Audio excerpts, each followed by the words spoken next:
Oh, give me some, man.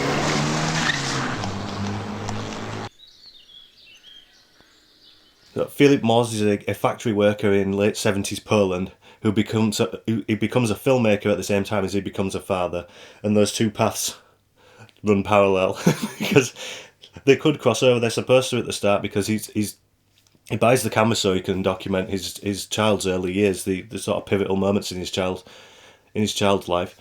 But he starts filming his friends and gets into this. He goes into this very sort of philosophical view with like the moralities of documentary and a lot of other avenues, and starts forgetting about his child.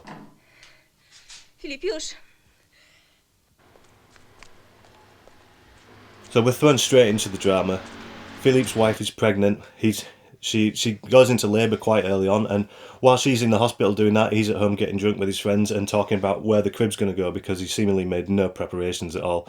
This isn't a man who's ready to be a father. He's still pissing about with his friend driving his hearse and drinking, and you know he's obviously stressed because of that, and you know having a drink's fair enough, but why is the crib not there? Why has he not made any preparations other than buying vodka? O, dokumentalny film będzie. What's most interesting to me here is that like years ago when I first saw this film, I loved this guy from the get-go because of he's overwhelmed with emotion and he starts crying, and I thought, oh, what a sweet guy. But now sort of watching it as an adult, I'm like, why isn't he making those preparations? He's not really a sweet guy because he's just not facing up to it. He's just crying and drinking. That's not sweet. That's just abnormal. But I don't know, maybe that's just to do with my age, not the film as such, because I noticed this now.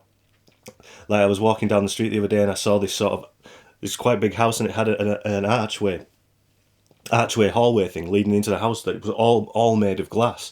And it looked stunning. But my first thought was, how would you clean the bastard? So yeah, these thoughts occur when you're an adult, but they don't seem to be occurring for Philip yet.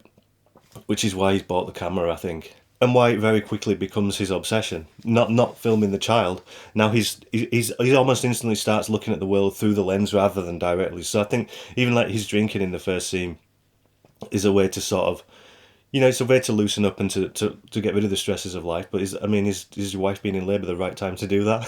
I don't know. But now he almost instantly replaces that drinking with the camera. So he's sort of distancing himself from his responsibilities as an adult, it seems, and heading down this sort of intellectual route, which is what I'm talking about. Like really, his heart should go that way and his mind goes that way, but he's just going that way. Thinking this way is strange to me because I have those responsibilities now, but I'm talking to a camera about films still. So maybe I'm still a child like Philippe. God damn it. Mało muszę uśpić. Znów mi się pożygało. So anyway, his filmmaking becomes his obsession, and he begins to be noticed by people, and he's commissioned by the people at work to document an upcoming centenary. But they don't like what he's filming because he's not interested in making a puff piece because he's already got into this I am a true cinephile thing. So he's documenting them going for a wee and stuff like that, which is a bit odd. But then he documents some sort of corruption, some backsliding and stuff, and then they're like, whoa. So he has to make compromises. So he's reached that level almost instantly where you have to compromise as a filmmaker if you're going to have commercial success. And he doesn't have the option of just posting on YouTube because it's the 70s in Poland.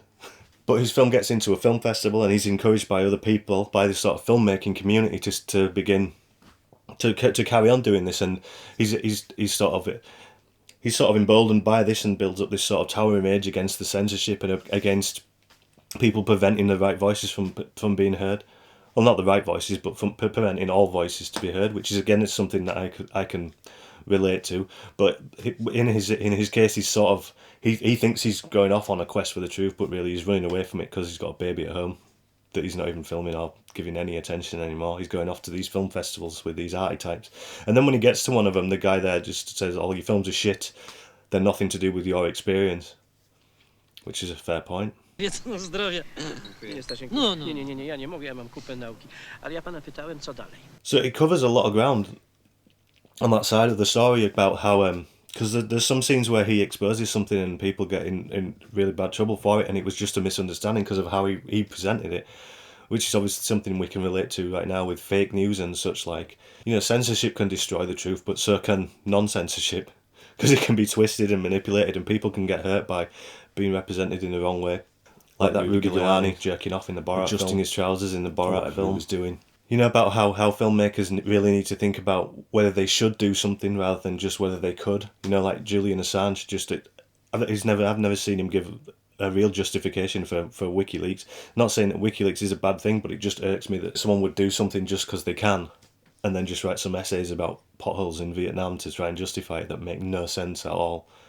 I find it hard to get behind something if there's no rationale there, is what I'm saying. You know, it goes into the sort of importance, or just the uniqueness of immortalising people on film so they can watch back. Because the guy who drives the hearse, his mother dies just after Phillips filmed him, and he sits down and watches it back, and it's like that's the last. She's waving in the video, and it really affects him.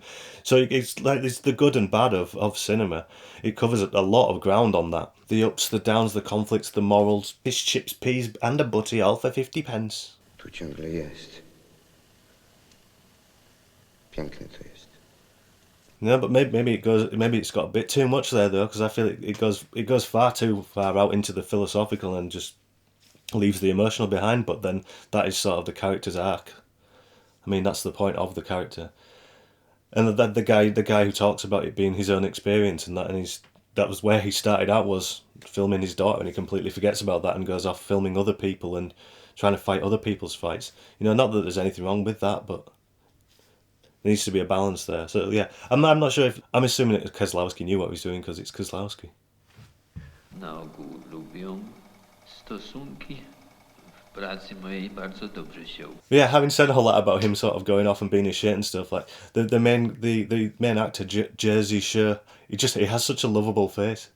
That was what, like I said before, I thought he was really sweet crying the first time I saw it, and this time I thought he was a shit all the way through, but there's something just very lovable about him, and you just think he's gonna come around, isn't he? He's gonna come around eventually, because he's essentially a nice guy. He's scared. He's scared of being a father. He's scared, and he's stressed, and he wants to go down this route, and it's a coping mechanism for his stress, I guess. So you think he isn't that bad a guy, even though he is a shit. You know, and there is a sort of twist at the end that brings it back around to his heart. Sort of heartfelt ending. So anyway, Camera Buff, a complex, emotional and philosophical ride. One of my favourites. Check it out if you haven't already. If you have, drop us a line below and we'll have a natter about it.